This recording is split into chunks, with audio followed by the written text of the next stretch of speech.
Hello and welcome back dear students and parents. आज के इस वीडियो में हम लोग साइंस ओलंपियाड के क्लास 3 के क्वेश्चंस डिस्कस करने वाले हैं। जी हाँ बच्चों, एनएसटीएससी का पेपर डिस्कस करेंगे हम लोग और साथ ही साथ मेजरली इस पूरे टॉपिक पे हम लोग 3 बातें कवर करेंगे।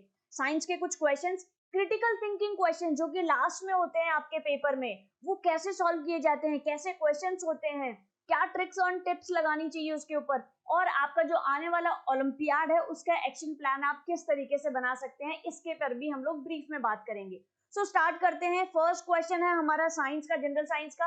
आप सभी बच्चों को पता होगा ही कि एनएसटीएससी में 2 पार्ट्स होते हैं majorly, one is for mathematics and another one is for general science, और जो तीसरा पार्ट हम जनरल कंसिडर करके चलते हैं वो है क्रिटिकल थिंकिंग का। ठीक है, क्रिटिकल थिंकिंग के क्वेश्चंस कैसे आते हैं। So first question है, mangroves develop aerial roots. This is an adaptation to the type of soil, the temperature, get the sunlight to get support. पहले तो क्वेश्चन को समझते हैं।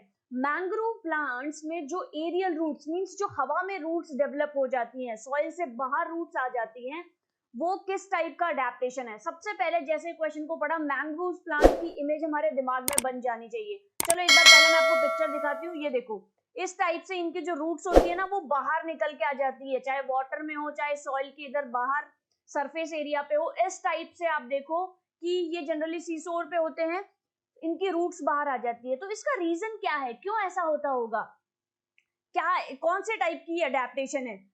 Because it is due to the type of soil, the temperature, और ये sunlight लेने के लिए बाहर आ जाती है या फिर कुछ सपोर्ट लेने के लिए बाहर आ जाती है। So the correct answer for this question is option number A. क्या होता है बच्चों, जैसे कि लेट्स से जो सॉइल की क्वालिटी होती है अंदर वो पुअर होती है, उसमें ऑक्सीजन नहीं होती है प्रॉपर, इसीलिए क्योंकि प्लांट्स तो क्या है, लिविंग थिंग्स है, उनको प्रॉपर ऑक्सीजन चाहिए। तो पुअर ऑक्सीजन पॉसिबिलिटी होने की वजह से वो रूट्स क्या आ जाती है, बाहर आ जाती है। अपने आप को उन्होंने क्या कर लिया, इवॉल्व कर लिया। जैसे ह्यूमन बींग्स ने क्या किया, एज पर द रिक्वायरमेंट अपने आप को इवॉल्व किया है। सिमिलरली ये अडेप्ट कर लेते हैं और इनकी रूट्स बाहर आ जाती है सो दैट इनको प्रॉपर ऑक्सीजन मिल पाए। तो इसका जो करेक्ट आंसर है, this is the type of soil. किसकी वजह से ऐसा होता है, क्योंकि पुअर ऑक्सीजन होती है उस सॉइल में अंदर में, इसलिए ये बाहर प्रॉपर ऑक्सीजन लेने के लिए बाहर एरियल रूट्स आ जाती हैं। आई होप ये क्लियर हो गया होगा। नहीं आता है तो कमेंट सेक्शन में पूछ सकते हैं।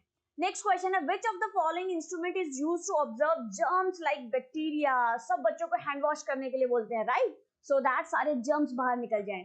सो ऐसे जर्म्स और बैक्टीरियाज को ऑब्जर्व करने के लिए हम किसका यूज करते हैं, पेरिस्कोप, माइक्रोस्कोप, टेलीस्कोप या बायोस्कोप। अब सबसे पहले इन जैसे क्वेश्चंस को देखा, इन इंस्ट्रूमेंट्स को देखा तो हमारे दिमाग में क्लिक हो जाने चाहिए उसके इमेज, राइट। फिर हम लोग इसके करेक्ट आंसर पे आएंगे। For example, this is periscope, okay, this is microscope, this is telescope and this is biosphere. So basically क्या होना चाहिए, बायोस्कोप, सॉरी, क्या होना चाहिए इसका करेक्ट आंसर। पेरिस्कोप का यूज हम लोग सबमरीन्स में करते हैं। सो बेसिकली इसका यूज क्यों करते हैं, सो दैट सबमरीन में बैठे बैठे हम दूर से दुश्मन को देख सके। जैसे यहाँ पे आप देख सकते हो कि अंदर कोई इंसान बैठा हुआ है और वो बाहर से अपने दुश्मन को देख सकता है, अटैक की कहाँ पे हो रहा है। तो ये सारी चीजें, जैसे आप देखो यहाँ पे ये आपकी आय है और आप यहाँ पे कोई ऑब्जेक्ट है ना, उसको भी सबमरीन में अंदर बैठे बैठे ऑब्जर्व कर सकते हो। तो क्या जर्म्स बैक्टीरिया से रिलेटेड कुछ लग रहा है क्या, बिल्कुल भी नहीं। क्लास 6 में प्रॉपरली इसका आपका एक चैप्टर आता है लाइट का, उसमें इसकी डिटेल इंफॉर्मेशन है आपके।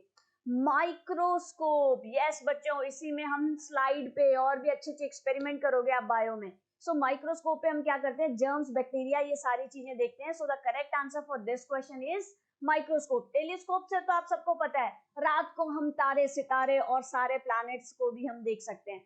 ये आपका म्यूजिक इंडस्ट्री, फिल्म इंडस्ट्री में यूज होता है बायोस्कोप। बेसिकली एक प्रोजेक्टर टाइप का होता है। So basically correct answer for this question is microscope. ठीक है, समझ में आ गया होगा। जिन बच्चों को आता है वो स्पीड अप करके देख सकते हैं इस वीडियो को।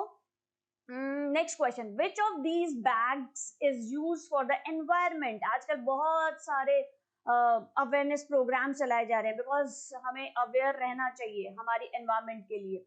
तो क्या उनसे बैग्स अच्छे हैं, प्लास्टिक बैग्स अच्छे हैं क्या, बिल्कुल भी नहीं। पॉलिथीन बैग्स अच्छे हैं क्या, बिल्कुल भी नहीं। Yes, we can use jute bag, both A and B, बिल्कुल भी नहीं। So jute bag is the correct answer. Which of these plants have weak stem. आप सबको पता है वीक स्टेम मींस जो बिल्कुल कमजोर हो। तो नीम की वीक होती है क्या? बिल्कुल भी नहीं, इसका ट्रंक तो बहुत बड़ा सा होता है। बैनियन ट्री, बरगद ट्री, इसकी भी नहीं होती है। बीन, आप सबने बीन्स की सब्जी बनती है आप घर पे। हिबिस्कस, आपको याद आ गया होगा, कलरफुल फ्लावर्स जो आप लोगों ने देखे होंगे। चलो मैं इसकी इमेज दिखाती हूँ। नीम का आप देख सकते हो इतनी बड़ी सी ट्रंक है, दैट मीन्स ये तो आंसर नहीं हो सकता। इसकी देखो कितनी बड़ी ट्रंक है, ये भी आंसर नहीं हो सकता। बीन्स जो होते हैं ये क्या होते हैं? ये क्लाइंबर्स होते हैं बच्चों। अब क्लाइंबर्स की फटाफट से याद कर लो। मनी प्लांट कैसी होती है? उनकी वीक स्टेम होती है। हिबिस्कस आपका जो होता है ये बेसिकली श्रब होते हैं, जैसे आपका रोज होता है, जैसे आपका तुलसी होता है। सो ये क्या है? ये आपके श्रब्स हैं।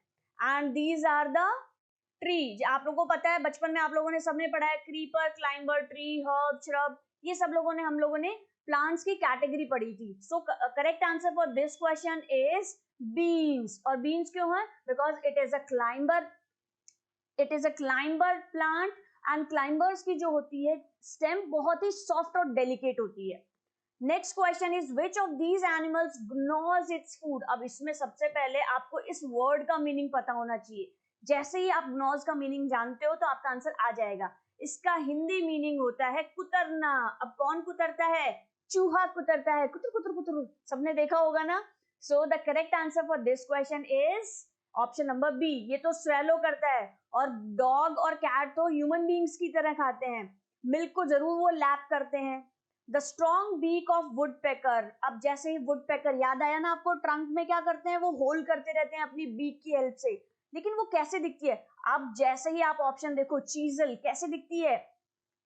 याद आया क्या? किसी किसी बच्चे को आ गया होगा। स्ट्रेनर, चाय छन्नी, मैं बताती हूँ। चीजल में भी आपको स्ट्रॉ, जूस पीते हो। एंड स्पैड, ये आपने देखा होगा जो प्लांट्स में कई बार यूज करते हैं, या फिर प्लांट में भी नहीं, जब घर बनता है तो बड़ा सा एक स्पैड यूज करते हैं, पूरा आपका जो सैंड होती है उसको पिक करने के लिए। चलो मैं ये दिखाती हूँ। ये देखो, ये होती है आपकी चीजल, ये है आपकी स्ट्रेनर। तो स्ट्रेनर तो बिल्कुल भी नहीं हो सकती, स्ट्रॉ भी नहीं हो सकती, because it is very strong and hard.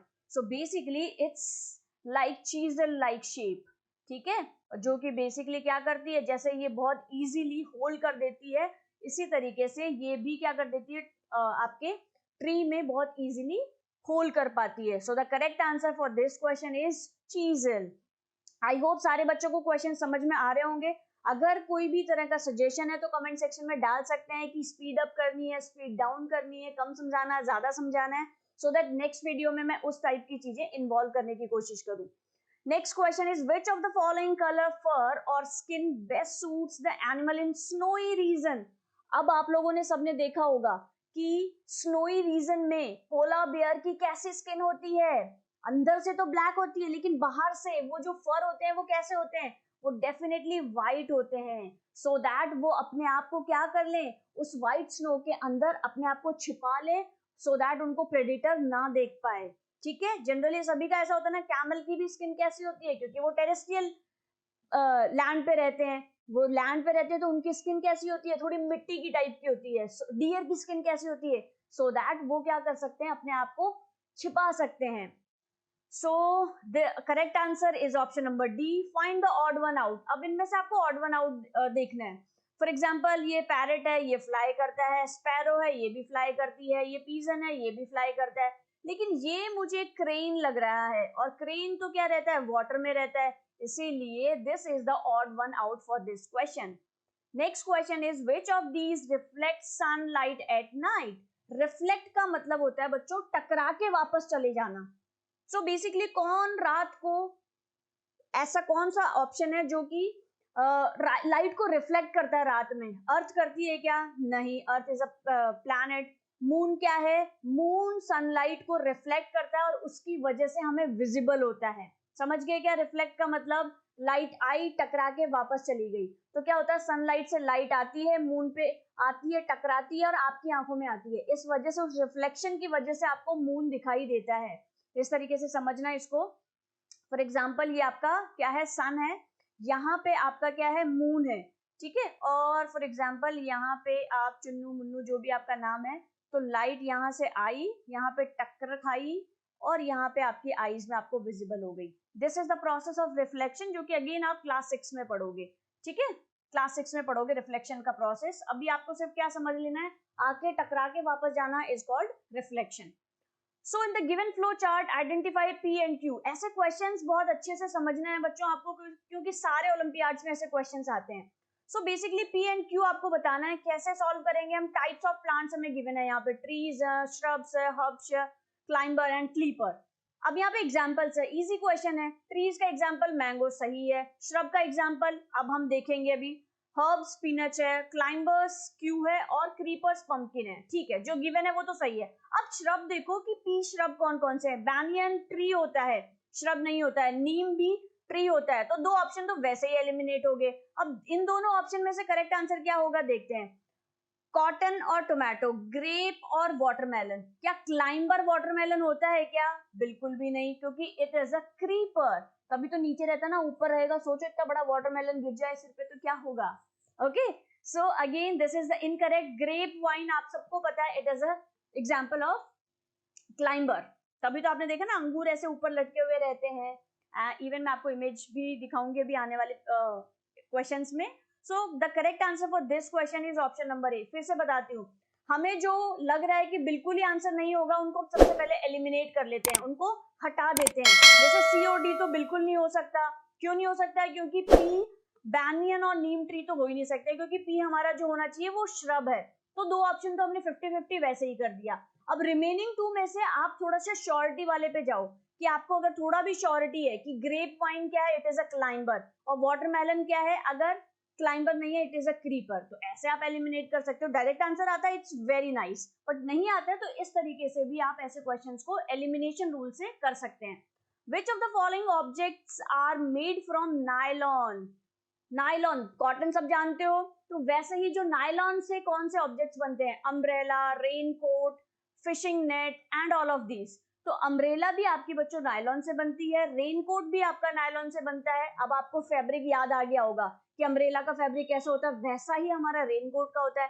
Fishing net का भी वैसा ही होता है. So the correct answer for this question is option number D. सारे ही ऑप्शन सही हैं, तो डी में वो सारे का एक साथ दिया हुआ है, ऑल ऑफ दीज.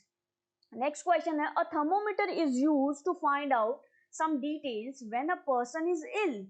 जब आप बीमार होते हो तो मम्मा क्या करती है? थर्मोमीटर रख देती है ना. What does it find? क्या कैलकुलेट करता है वो? The strength of the person, की कितना ताकतवर है? बिल्कुल भी नहीं. The temperature of the person, yes, कि आपकी बॉडी का टेम्परेचर राइज तो नहीं हो गया नॉर्मल टेम्परेचर से. द अमाउंट ऑफ जर्म्स, नहीं, वो तो डॉक्टर फाइंड आउट करते हैं टेस्ट के थ्रू. The volume of a person, आवाज, नो नो नो, बिल्कुल भी नहीं. So the correct answer is option number B. Which of the following should come in the empty box? इस empty box में क्या आना चाहिए? Water from the soil. Soil से water निकलता है तो कहाँ जाता है? वो जाता है roots के अंदर. फिर root से कहाँ जाता है? stem के अंदर. क्योंकि डायरेक्ट सॉइल से स्टेम में थोड़ी चला जाएगा, पहले रूट में जाएगा एंड देन रूट के बाद में. जैसे ये हमारा कोई भी एक प्लांट हम यहाँ पे ले लेते हैं, ठीक है, तो यहाँ पे सॉइल है, ठीक है बच्चों, सॉइल से सबसे पहले यहाँ पे रूट्स में जाएगा, फिर इन रूट से फिर स्टेम में जाता है एंड स्टेम से फिर लीव्स और फ्लावर्स में जाता है. आई होप ये क्लियर हो गया होगा. Next question, which 3 layers from the form the soil. यहाँ पे लेयर्स पूछा है बच्चों, है ना, सॉइल की लेयर्स. तो एयर वाटर कोई सॉइल की लेयर नहीं है, सो this is incorrect. Minerals, organic matter and living organisms, ये भी सॉइल की लेयर्स नहीं है. क्ले, सिल्ट, सैंड, यहाँ पे बच्चे कंफ्यूज हो सकते हैं because it is type of soil. ये आपके सॉइल के क्या है? टाइप्स हैं. बट यहाँ पे हमसे लेयर्स पूछा है. बहुत ध्यान से क्वेश्चन को पढ़ना है, ये गलती हमेशा बच्चे करते हैं. क्वेश्चन को बहुत ही ध्यान से पढ़ना है, आपको केयरफुली रीड करना है, ठीक है, सो दैट आप आंसर को करेक्ट चूज कर पाओ. So this is also incorrect. The topsoil, subsoil and bedrock soil, आपने देखा होगा ये जो पार्ट होता है ना, इसको ह्यूमस बोलते हैं बच्चों, ठीक है. देन ये जो होती है, this is your top soil. Then उसके बाद में आपकी होती है सब सॉइल, ठीक है, और ये जो बेड रॉक है, ये आपकी बेड रॉक होती है. ये आप थोड़ी सी बड़ी क्लासेस में पढ़ोगे. यहाँ पे जो होता है ये डिटेल होता है, वेदर्ड रॉक होती है ये आपकी, ठीक है. आई होप ये क्वेश्चन क्लियर हो गया होगा. थोड़ा सा डिफिकल्ट है बट याद रखना है, this question is asking layers of the soil, not the types of the soil. Next question, which of these materials is obtained from plants? Plant से ऐसे कौन से मटेरियल्स हम ऑब्टेन करते हैं, हम प्राप्त करते हैं, हमें मिलते हैं? क्या ग्लास मिलता है क्या? नहीं, वो तो मैन मेड होता है। लेदर मिलता है क्या? नहीं। अब आप सोचोगे वैक्स, मोमबत्ती आप सबने देखी है, कैंडल, उसका जो वैक्स होता है वो कहाँ से बनता है? वो पेट्रोलियम प्रोडक्ट से बनता है। पेट्रोलियम प्रोडक्ट मतलब जो ऑयल रिफाइनरीज वगैरह में यूज होता है, पेट्रोल, डीजल, उन सब चीजों के, उन पेट्रोलियम प्रोडक्ट से वैक्स बनता है। सो this is also incorrect. Rubber जो होता है बच्चों, इस तरीके से रबर ट्रीज होते हैं जिसकी ऊपर वाला पार्ट को हम लोग हटा के इस तरीके से रबर आप यहाँ पे ऑब्टेन करते हो, और उस रबर से फिर आपके रबर के टायर्स और भी बहुत सारी चीजें बनती है। सो क्लियर हो गया? This should be the correct answer for this question. The air sacs in the body of birds help them in what? जो बर्ड की बॉडी में एयर सैक्स होते हैं वो क्या हेल्प करते हैं? यहाँ पे बर्ड्स पूछा है। जैसे ही बच्चों के दिमाग में एयर सैक्स पड़ते हैं ना, तो उनके दिमाग में फटाफट से फिश आ जाती है, और वो क्या कर देते हैं? सप्लाइंग ऑक्सीजन को क्लिक कर देते हैं। ठीक है, तो क्या सप्लाइंग ऑक्सीजन ही हमारे बर्ड्स के केस में भी होना चाहिए, या फूड सप्लाई में उसका कुछ रोल होता है, या फिर वाटर में स्विम करने में उसका कोई रोल होता है? ये भी बच्चे कई बार टिक लगा देते हैं। या फिर प्रे को कैच करने में कोई रोल होता है? तो मुझे लगता है ये और ये तो आप बहुत इजीली कर सकते हो। इन दोनों में अगर गलती से भी कंफ्यूजन हो तो क्योंकि हमें बर्ड्स के लिए पूछा है तो ये भी इनकरेक्ट होगा।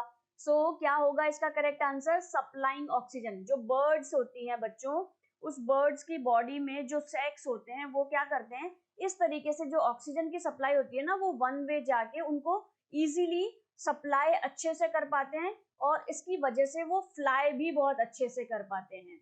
ठीक है, सप्लाई प्रॉपर होती है तो वो जो होल्स होते हैं वो ऑक्सीजन की सप्लाई में बहुत उनकी हेल्प करते हैं। Identify x in the given flow chart. Flowers dash seed dash young plant. तो सबसे पहले आप लोगों ने फ्लावर, अपने प्लांट की लाइफ साइकिल पढ़ी होगी। ठीक है, तो प्लांट लाइफ साइकिल में हम क्या पढ़ते हैं बच्चों? इसमें हमें पता होता है कि इस तरीके से हम एक पूरी साइकिल बनाते हैं। सबसे पहले अगर आपको फ्लावर्स गिवन है, लेट्स से यहाँ पे आपके क्या आ गया है, ये बहुत सुंदर सा आपका फ्लावर आ गया है। तो फ्लावर के बाद में उसमें क्या आता है? उसमें आता है बच्चों आपके फ्लावर के बाद में फ्रूट। जैसे फॉर एग्जाम्पल कोई भी जो भी प्लांट आपके घर पे लगाओ, ठीक है, आप लेमन का देख सकते हैं। जैसे लेमन के छोटे छोटे से प्लांट्स भी कई बार घर पे होते हैं, तो वहां पे पहले फ्लावर आते हैं, और उस फ्लावर के अंदर क्या आता है? फ्रूट आता है। ठीक है, फिर उस फ्रूट के अंदर सीड होते हैं। जैसे अगर हम यहाँ पे लेमन का एग्जाम्पल ले रहे हैं, तो लेमन के अंदर क्या होते हैं? सीड होते हैं, और उन सीड से वापस से हम क्या कर सकते हैं? एक प्लांट ग्रो कर सकते हैं, जिससे वो यंग प्लांट बन जाएगा, मतलब छोटू सा प्लांट बन जाएगा। आई होप ये क्लियर हो गया है। क्लियर है? So X should be fruit. Which of these an nocturnal bird? Nocturnal मतलब जो रात को देख सकते हैं, और वो तो सबको पता है वो कौन होते हैं? उल्लू होते हैं मैम, आउल होते हैं। ओके, बिकॉज ईगल रात को नहीं देख सकती है, स्पैरो भी नहीं देख सकती है, पीजन भी नहीं देख सकते हैं। So correct answer is option number C. Why are circuses conducted in tents made up of clothes rather than in buildings? Cloth से बने हुए टेंट क्यों यूज करते हैं, बिल्डिंग्स क्यों नहीं करते हैं जो कि ब्रिक्स एंड सीमेंट से बनती है? Because cloth tent are fireproof. ऐसा है क्या? बिल्कुल भी नहीं। Cloth tents are water resistance. होते हैं, लेकिन ये कोई रीजन नहीं हुआ कि हम लोग इसलिए उसमें कंडक्ट करवाते हैं।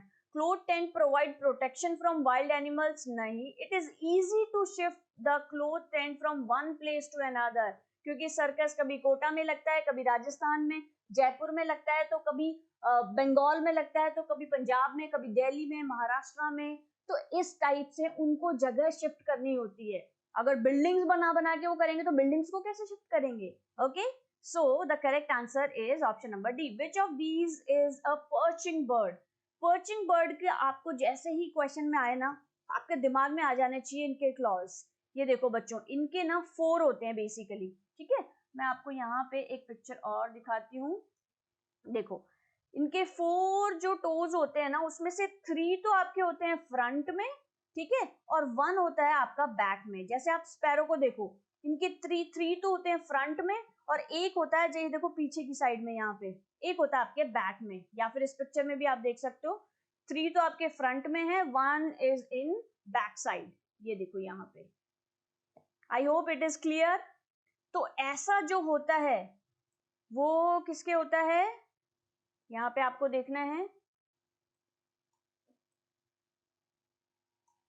आंसर वैसे तो बता ही दिया है मैंने। स्पैरो, यहाँ पे देखो स्पैरो के आपके क्या है, पर्चिंग बर्ड है, क्योंकि ये क्या करती है, जनरली क्या होती है, ये पेड़ों पे बैठती है और इनको होल्ड करने के लिए, अच्छी ग्रिप लेने के लिए इस टाइप की गॉड ने इनके क्लॉज बनाए होते हैं, इनके फुट इस तरीके से बनाए होते हैं। क्लियर है सारे बच्चों को? Next question, what do you know from the given experiment. एक एक्सपेरिमेंट है बच्चों की, कैंडल को पहले तो आपको ऐसे जला के दिखा दिया है, फिर उस कैंडल के ऊपर क्या कर दिया है, एक ग्लास रख दिया है। अब क्या होगा ग्लास रखने से, एयर मूव्स थिंग्स। मतलब इस एक्सपेरिमेंट से आप क्या समझे कि एयर चीजों को मूव करवाती है क्या, इस एक्सपेरिमेंट से बताना है बच्चों। वैसे तो मूव करवाती है, लेकिन इस एक्सपेरिमेंट में ऐसा हो रहा है क्या, बिल्कुल भी नहीं। Air is needed for burning, this is the correct answer, क्योंकि जैसे ही एयर यहाँ पे खत्म हुई, ग्लास हमने ऊपर रखा, थोड़ी देर में ऑक्सीजन खत्म हो गई, तो वो क्या होती है, मोमबत्ती आपकी बुझ जाती है। वो क्यों बुझती है, क्योंकि वहां पे ऑक्सीजन की सप्लाई कट हो गई है। तो इसीलिए कभी कभी आपने देखा होगा कि जब भी कई बार फायर लग जाती है, तो उस केस में वाटर को बिल्कुल नीचे डालते हैं, सो दैट वो वहां पे क्या कर पाए, ऑक्सीजन की सप्लाई को कट ऑफ कर पाए। समझ गए? क्योंकि air is necessary for burning, oxygen is necessary for burning. Air occupy space, इस एक्सपेरिमेंट से कोई समझ में नहीं आता। एयर हैज वेट, नहीं। यहाँ पे क्वेश्चन ये था कि इस एक्सपेरिमेंट से आप क्यों समझ रहे हो, क्योंकि एयर हैज वेट वैसे करेक्ट है, क्योंकि जैसे ही आप इन्फ्लेट बलून को, या फिर जिसमें गैस नहीं है, एयर नहीं है, उस बलून को जब आप मेजर करते हैं उसका वेट, तो दोनों में डिफरेंस आता है। ठीक है, तो आपको इस एक्सपेरिमेंट के बिहाफ पे बताना था। अ climber has a soft stem, ठीक है, ये बिल्कुल सही बात है, क्योंकि अभी हमने किसकी देखी थी, ग्रेप वाइन की देखी थी, मनी प्लांट की भी होती है। It coils around the stem of another plant, ठीक है, ये बिल्कुल सही बात है, दूसरे प्लांट के क्या करती है, या फिर स्टिक के, आपने देखा होगा कई बार स्टिक के भी चारों तरफ ये कॉइल हो जाती है। Why does it do so? ऐसा क्यों होता है, ऐसा क्यों करता है ये climber plant? To support itself, to get food from the plant, to get as much sunlight as possible. तो सपोर्ट के लिए ऐसा होता है, बिल्कुल सही बात है, सपोर्ट चाहिए होता है उनको। To get food from that plant, नहीं बच्चों, उससे उसको कोई फूड नहीं मिलता है। To get as much sunlight as possible, this is also correct, sunlight भी उसको प्रॉपर मिल पाए, इसके लिए भी प्लांट्स क्लाइंब करते हैं। So the correct answer for this question is option number D, क्योंकि ये दोनों ही ऑप्शन करेक्ट है। क्लियर है सारे बच्चों को? दो ऑप्शन क्लियर है, both A and C are the correct one for this statement. Next question, which of these body parts are called gateways to knowledge? अब आपको ये बताना है, ये आपको पता होना चाहिए। And these are the sense organs. हमारी बॉडी में गेटवेज ऑफ नॉलेज किसको बोलते हैं, क्योंकि हमें सेंस करके चीजें पता लगती है, नॉलेज मिलती है। स्मेल करते ही वाह कितना अच्छा टेस्टी फूड बना है, ठीक है, हमें पता लग जाता है। टच करते ही हमें चीजें पता लग जाती है, सेंस हो जाता है, नॉलेज मिल जाती है। What is P? अब पी बताना है आपको। आप लोगों ने देखा होगा अपना रेस्पिरेटरी सिस्टम कैसे वर्क करता है। सबसे पहले यहाँ से हम ऑक्सीजन लेते हैं, ब्रीथ करते हैं, फिर ये अंदर जाता है, यहाँ पे फायरिंग्स में जाता है, फिर यहाँ पे आपके विंड पाइप में, क्योंकि फूड पाइप में तो नहीं जाएगा ना, विंड पाइप में जाने के बाद फिर ये आपके लंग्स में जाता है। तो ये क्या है आपका विंड पाइप। क्लियर है सारे बच्चों को? Next question is, a plant is different from frog. Yes, because a frog can what, grow, reproduce, breathe, move from one place to another place. So grow तो प्लांट भी करते हैं, reproduce भी plant करते हैं, मतलब बेबीज को birth करना। अब वो प्लांट्स भी अपने बेबीज को बर्थ करते हैं ना, ब्रीथ प्लांट्स भी करते हैं, बट एक ऐसी चीज है जो कि प्लांट्स नहीं कर सकते हैं, इसीलिए ये ऑप्शन भी इनकरेक्ट है, ये भी इनकरेक्ट है, and D should be the correct answer. ठीक है, डिफरेंट क्यों है, बिकॉज फ्रॉग एक जगह से दूसरी जगह पे मूव कर सकते हैं। Given below are the type of animals and their habitats. Identify the odd pair. Odd pair आपको दिखाना है। Terrestrial means मैंने land बताया था अभी किसी पिछले क्वेश्चन में। Aquatic means water होता है। Amphibian means both land and water. जैसे कि frog आपका amphibian है, वो water में भी रह सकता है और वो आपका लैंड पे भी रह सकता है। सो ये तीनों तो करेक्ट है। आर्बोरियल, आर्बोरियल मतलब जो ट्रीज पे रहते हैं, जैसे कि मंकी। सो आर्बोरियल जो रिलेटेड है वो ट्रीज से रिलेटेड है, एयर से नहीं है। एरियल होता है एयर के केस में, हमने प्लांट का केस डिस्कस किया था ना कि उसकी रूट्स एरियल रूट होती है। तो अगर यहाँ पे एरियल होता तो ये करेक्ट होता, बट यहाँ पे हमसे क्या बोला था, ऑड पेयर पूछा था कि 3 तो एक जैसे हैं और एक डिफरेंट हो. सो this is the correct answer. When a shadow formed, when is a shadow form, कैसे बनती है शैडो?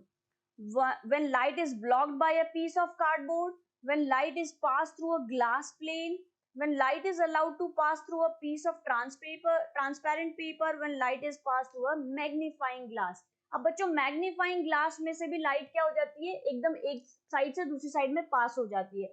सो मीन्स यहाँ तो शेडो नहीं बनेगी.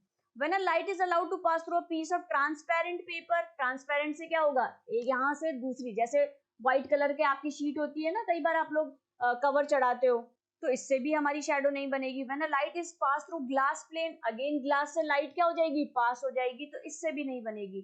लेकिन जैसे ही आप कार्डबोर्ड लाइट के सामने में रख दोगे तो क्या होगी, शेडो बन जाएगी. फॉर एग्जाम्पल यहाँ पे देखो, सन के बीच में जैसे ही इस मैन को हमने खड़ा कर दिया तो यहाँ पे नीचे क्या बन गई है, शेडो बन गई है. एक और चीज बात बता देती हूँ, मॉर्निंग और इवनिंग में आपकी, मॉर्निंग और इवनिंग में लार्जेस्ट शेडो बनती है बच्चों, लार्जेस्ट शेडो बनती है. आफ्टरनून में आपकी शॉर्टेस्ट बनती है. कई बार ये भी क्वेश्चन पूछ लिया जाता है, सबसे छोटी शेडो कब होती है, आपकी आफ्टरनून में, और लार्ज कब होती है, मॉर्निंग और इवनिंग में. Next question, a student observe that plant in desert region have spines. ठीक है, स्पाइन्स ये थॉर्न्स जो होते हैं. एंड नो लीव्स, कोई लीव्स नहीं है. ये जो दिख रहा है आपको, this is the stem part of this plant. ठीक है, ये जो ग्रीन कलर दिख रहा है आपको, what could be the reason, क्या ऐसा रीजन है कि वहां पे लीव्स नहीं होती है, वहां पे स्पाइन्स होते हैं, थॉर्न्स होते हैं? Because plants develop spines instead of leaves so that they can bear less weight. कैसा है क्या, बिल्कुल नहीं. टू अट्रैक्ट इंसेक्ट एनिमल्स, बिल्कुल नहीं. To reduce the loss of water, क्योंकि बच्चों ये जो प्लांट्स होते हैं जनरली डेजर्ट एरिया में होते हैं और वहां पे वाटर की स्कैरसिटी होती है, वाटर अवेलेबल नहीं होता अबंडेंट अमाउंट में. सो इसीलिए वहां पे वाटर के लॉस को बचाने के लिए, क्योंकि बड़ी लीव होगी ना, आप सोचो इस तरीके से अगर इसकी लीफ बड़ी होगी तो क्या होगा बच्चों, उतना ही वाटर लॉस होगा पूरे इस सरफेस एरिया से, पूरे एरिया से, यहाँ से यहाँ से यहाँ से सब जगह से वाटर लॉस होगा. अब इसने क्या कर लिया, इतने ऐसे कांटे जैसा लीफ बना लिए, कैसे वाटर का लॉस होगा? इसीलिए वहां के जो प्लांट्स होते हैं वो इस तरीके से अपने आप को अडेप्ट कर लेते हैं. So the correct answer is option number C. To look less beautiful, ऐसा बिल्कुल भी नहीं है. चलो आगे बढ़ते हैं. What is P? अब यहाँ पे आपको पी आइडेंटिफाई करना है. वाटर साइकिल आप सब लोग जानते हो, बहुत इजी क्वेश्चन है. सबसे पहले ओशियन से वाटर क्या होता है, ओशियन से वाटर मेल्ट होता है, कंडेंस होता है, फ्रीज होता है या इवेपोरेट होता है. It's easy question. ओशियन से वाटर क्या होता है आपका, इवेपोरेट होता है, गर्म होके भाप बन के ऊपर जाता है, फिर वो क्या बनता है, वाटर वेपर बनता है, फिर वो क्लाउड्स की फॉर्म में वहां पे क्लाउड्स बनाते हैं और क्लाउड्स के बाद में वापस से फिर वो प्रेसिपिटेट हो जाते हैं हमारे पास में रेन ड्रॉप्स की फॉर्म में. सो इवेपोरेट होती है. बेसिकली पी प्रोसेस क्या है आपकी, evaporation. Which of the following breathes, plant breathe करते हैं क्या, yes man, yes earthworm, yes. So the correct answer is option number D. Find the value of dot, इस डॉट की वैल्यू. अब ये देखो यहाँ पे क्रिटिकल थिंकिंग स्टार्ट हो गया बच्चों, यहाँ पे आपको थोड़ा ज्यादा दिमाग लगाना पड़ेगा. ठीक है, क्योंकि इसके क्वेश्चंस का वेटेज, इसके मार्क्स का वेटेज भी ज्यादा होता है, 5 नंबर मिलते हैं आपको. सो इस डॉट की वैल्यू फाइंड आउट करनी है. यहाँ पे इस डॉट के साथ में ये क्या आना चाहिए ऑप्शंस में से. सो कैसे दिमाग लगाते हैं बच्चों, 30s की फॉर्म में यहाँ पे कुछ ना कुछ आंसर आएगा. ठीक है, अब देखते हैं, अगर डॉट की वैल्यू 7 रखते हैं, लेट्स से इमेजिन करते हैं, तो यहाँ पे कितने डॉट हैं, 1 2 3 4 5 6 7. सिंपल, 7 7 जा कितना होगा, 49. तो यहाँ पे 49 आ रहा है क्या, नहीं, दैट मीन्स ए तो नहीं आएगा. 6 को रख के देखते हैं, 6 7 जा 42. तो यहाँ पे 42 आ रहा है क्या, बिल्कुल भी नहीं, तो ये भी नहीं होगा. 5 को रखते हैं, 5 7 जा 35. यस, यहाँ पे 3 तो गिवन है लेकिन 5 नहीं गिवन है, तो यहाँ पे इस डॉट की वैल्यू 5 आएगी, तब जाके ये सारे डॉट्स क्या क्या हो जाएंगे, 5 5 हो जाएंगे. That means 5 plus 5 plus 5 plus 5 plus 5 कितने हो गए, 1 2 3 4 5 6 और 7. जब 7 टाइम्स हम 5 5 को ऐड करेंगे तो 5 7 जा 35. And this should be the correct answer. 4 को भी आप प्लेस करके देख सकते हैं। 7 4 जा कितना होता है 28, और 28 तो हमारे इक्वल टू में है ही नहीं, तो इसलिए ये भी आंसर नहीं होगा। आई होप क्लियर हो गया होगा क्रिटिकल थिंकिंग क्वेश्चंस को कैसे सॉल्व करते हैं। Next question, how many apples is equal to weight of papaya. आपको बताना है कि कितने एप्पल्स पपाया के वेट के बराबर है। अब अलग अलग आपको यहाँ पे एनालॉजी गिवन है। एक जो आपकी पपाया है वो कितने बनाना के इक्वल है, वो है आपके 3 बनानास के इक्वल, ठीक है। अब यहाँ पे 2 bananas equals to 4 apples given है, तो यहाँ पे 1 बनाना की वैल्यू क्या हो गई बच्चों, 1 बनाना की वैल्यू हो गई आपकी, यहाँ पे 1 बनाना की वैल्यू क्या हो जाएगी, जस्ट हाफ हो जाएगी, तो 1 banana is equals to 2 apples. Clear है ये बात, क्योंकि 2 बनाना इज इक्वल्स टू 4 है, तो 1 की वैल्यू कितनी हो जाएगी, 2 हो जाएगी। अब हमें यहाँ पे पता है कि 3 बनानास की वैल्यू क्या है, एक पपाया, और पपाया में ही हमें क्या पूछा है, एप्पल पूछा है, तो हमें ये पता लग गया है कि 1 बनाना इसमें अगर और ऐड कर देते हैं, इसमें अगर 1 बनाना और ऐड कर देते हैं, तो यहाँ पे कितने एप्पल्स होने चाहिए, यहाँ पे 6 एप्पल्स होने चाहिए, राइट, और 3 बनाना यहाँ पे है, तो 6 एप्पल्स क्या होंगे हमारे, 6 apples would be equal to 3 bananas. यहां तक क्लियर है, और 3 बनाना ही किसके इक्वल है, 1 पपाया के। क्या ये बात क्लियर हो गई, थोड़ी सी ट्रिकी है। 1 banana sorry 1 papaya is equals to 3 bananas, और 3 बनानास इक्वल्स टू 6 एप्पल्स। तो यहाँ पे क्या है, हमसे क्वेश्चन क्या पूछा है, हाउ मेनी एप्पल्स, तो कितने एप्पल्स होंगे, 6 एप्पल्स। आई होप क्लियर हो गया होगा, नहीं हुआ है तो कमेंट सेक्शन में क्वेश्चन पूछ लेना। Which animal is not seen in the shadow, आपको बताना कौन सा नहीं दिख रहा है, ये क्या है, ये मुझे कुछ इस टाइप का एनिमल दिख रहा है, तो दैट मीन्स ये तो है। तो फिर टाइगर देखते हैं, यस टाइगर भी दिख रहा है, जिराफ भी दिख रहा है, ये फॉक्स टाइप कुछ दिख रहा है, लेकिन chimpanzee is not there, so this should be the correct answer. Which container holds less water, किसमें कम वाटर आएगा, ऑब्वियसली जिसकी शेप बहुत छोटी है, सो इजी क्वेश्चन है ये, तो आप सब लोगों ने कर लिया होगा। And the last question of this paper, 60 number का क्वेश्चन क्या है, group the given food into groups of 3 horizontally and vertically. सबसे पहले हमें ये समझना जरूरी है हॉरिजॉन्टल कौन सी लाइन होती है, वर्टिकल कौन सी होती है। सो ये वाली जो लाइन होती है, this is vertical line, okay baby, and this is your horizontal line. Clear है, अब आपको ये जो पेयर्स बनाने हैं वो हॉरिजॉन्टली और वर्टिकली दोनों बनाने हैं। सो यहाँ पे देखते हैं हॉरिजॉन्टली और वर्टिकली, मतलब कि इस टाइप से भी आपके पेयर बनेंगे, ठीक है बच्चों, और इस टाइप से भी आपके पेयर्स बनेंगे, 3 के पेयर्स बनाने हैं आपको। चलो बनाते हैं हम हॉरिजॉन्टली एंड वर्टिकली। अब ये वाला जो मुझे नेक्स्ट पेयर दिख रहा है, ये मुझे दिख रहा है हॉरिजॉन्टली इस टाइप से, ठीक है, अलग अलग कलर से हम इनको बना रहे हैं, सो दैट कंफ्यूजन नहीं होगा हमें काउंट करने में। अगेन 3 का पेयर, अगेन 3 का पेयर, ठीक है। और भी कोई ट्रिक होती है तो आप मुझे कमेंट सेक्शन में बता सकते हैं। दिस एंड हॉरिजॉन्टल, और देख लेते हैं कहाँ कहाँ बन रहा है, ये भी ठीक है, and this one is also. So count कर सकते हो आप लोग, वर्टिकल में कितने हैं, हॉरिजॉन्टल में कितने हैं, ठीक है। This should B vertical and this should B also vertical, ये भी आपका क्या होगा, वर्टिकल होगा। सो 1 2 3 4 5 एंड 6, 6 क्या है आपका, वर्टिकल है, एंड 7 आपके क्या है बच्चों, हॉरिजॉन्टल है, 7 आपके क्या है, हॉरिजॉन्टल है, ठीक है। एक बार हम रेड वाले को भी काउंट कर लेते हैं, 1 2 3 4 5 6 7। चलो अब क्वेश्चन में क्या पूछा है, हॉरिजॉन्टली और वर्टिकली, तो हॉरिजॉन्टल आपके कितने हैं, ऐसे ये वाले कितने हैं, ये वाले हमारे पास 7 है, और वर्टिकल ऐसे हमारे पास कितने हैं, 6 है। क्वेश्चन में पहले हॉरिजॉन्टल बोला है, तो दैट मीन्स हॉरिजॉन्टल आपके पास कितने हैं, 7, एंड वर्टिकल कितने हैं आपके पास, 6, ठीक है। So the correct answer for this question is option number B. इस टाइप के ट्रिकी क्वेश्चंस होते हैं, आई होप आप लोग सब लोग कर लोगे, थोड़ी सी प्रैक्टिस करनी होती है बस ऐसे क्वेश्चंस की। So good job to all of you, बहुत अच्छे से आप लोगों ने पेशेंस के साथ सारे क्वेश्चंस को मेरे साथ में सॉल्व किया।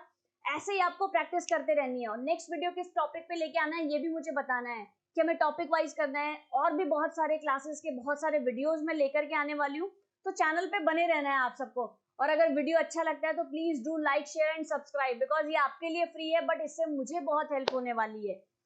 अब हमने बात की थी कि आप अपने ओलंपियाड के लिए अपना प्लानर कैसे बना सकते हैं। सो आपको क्या करना है बच्चों, आपको आज से ही लेट्स से आपका जो भी आपने एसओएफ का एग्जाम फिल किया है, मींस एनएसओ आपने फिल किया है, या आपने एनएसटीएससी किया है, या फिर कोई भी ओलंपियाड का एग्जाम फिल किया हो, आपको उस ओलंपियाड की डेट फाइनल करनी है।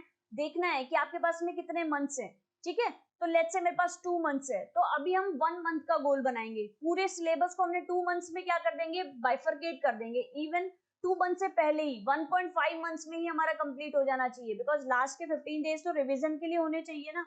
तो हम क्या करेंगे, लेट्स से अभी अगस्त चल रहा है और सितंबर आने वाला है, तो हम क्या करेंगे बच्चों, यहाँ पे पूरे सितंबर का पूरा गोल बनाएंगे कि सितंबर में मुझे, लेट्स से मेरे साइंस में 10 टॉपिक्स हैं, तो उन 10 में से मुझे 8 टॉपिक्स कवर करने हैं। ये मेरे पूरे मंथ का गोल हो गया। अब उन 8 टॉपिक्स को हम क्या करेंगे, वीक में ब्रेक करेंगे। जनरल हम कंसिडर करके चलते हैं, एक वीक में कितने 4 वीक्स होते हैं, हमारे पास 8 टॉपिक्स हैं, तो हमने क्या किया कि एक वीक में हमें 2 टॉपिक्स कवर करने हैं। क्या यहाँ तक बात क्लियर है, यहाँ पे आपको 8 टॉपिक्स कवर करने हैं, ये एक एग्जाम्पल है, ठीक है। इस तरीके से आप अपना प्लानर बना सकते हैं। अब आपको क्या करना है, 2 टॉपिक्स आपको पूरे वीक में करने हैं, दैट मीन्स 7 डेज में आपको 2 टॉपिक्स करने हैं। अब इन 2 टॉपिक्स को भी आप क्या करो बच्चों, ब्रेक कर दो और ज्यादा सब टॉपिक्स में ब्रेक कर दो। सब टॉपिक्स का मतलब समझते हो ना आप सब लोग, जैसे प्लांट्स है, अब प्लांट्स के सब टॉपिक्स क्या होंगे, छोटी क्लास है तो टाइप्स ऑफ प्लांट्स होंगे, पार्ट्स ऑफ प्लांट्स होंगे, तो ऐसे सब टॉपिक्स में डिवाइड कर दो। कोई टॉपिक आपका लाइट है तो लाइट में क्या होगा, रिफ्लेक्शन एक टाइप है, रिफ्रैक्शन एक टाइप है, शैडो एक टाइप है, तो ऐसे उनको क्या कर दिया हमने, सब टॉपिक्स में डिवाइड कर दिया और इंडिविजुअल डे का हमने क्या कर दिया, प्लानर बना दिया। और डे वाइज उस प्लानर को हम क्या करते जाएंगे, फुलफिल करते जाएंगे और ऐसे टिक मार्क लगाते चले जाएंगे। क्या ये क्लियर है? पहले मंथ का गोल बना लेंगे, मंथ को ब्रेक करेंगे वीक के अंदर, और उस वीक को हम डे वाइज में ब्रेक कर देंगे और हर दिन अपना गोल कंप्लीट होते उस पर टिक लगा देंगे।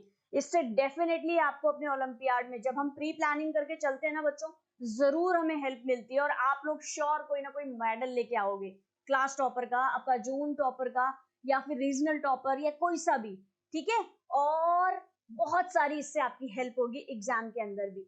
आई होप ये वीडियो आपको अच्छा लगा होगा। फिर से बोल रही हूँ, please do like share and subscribe.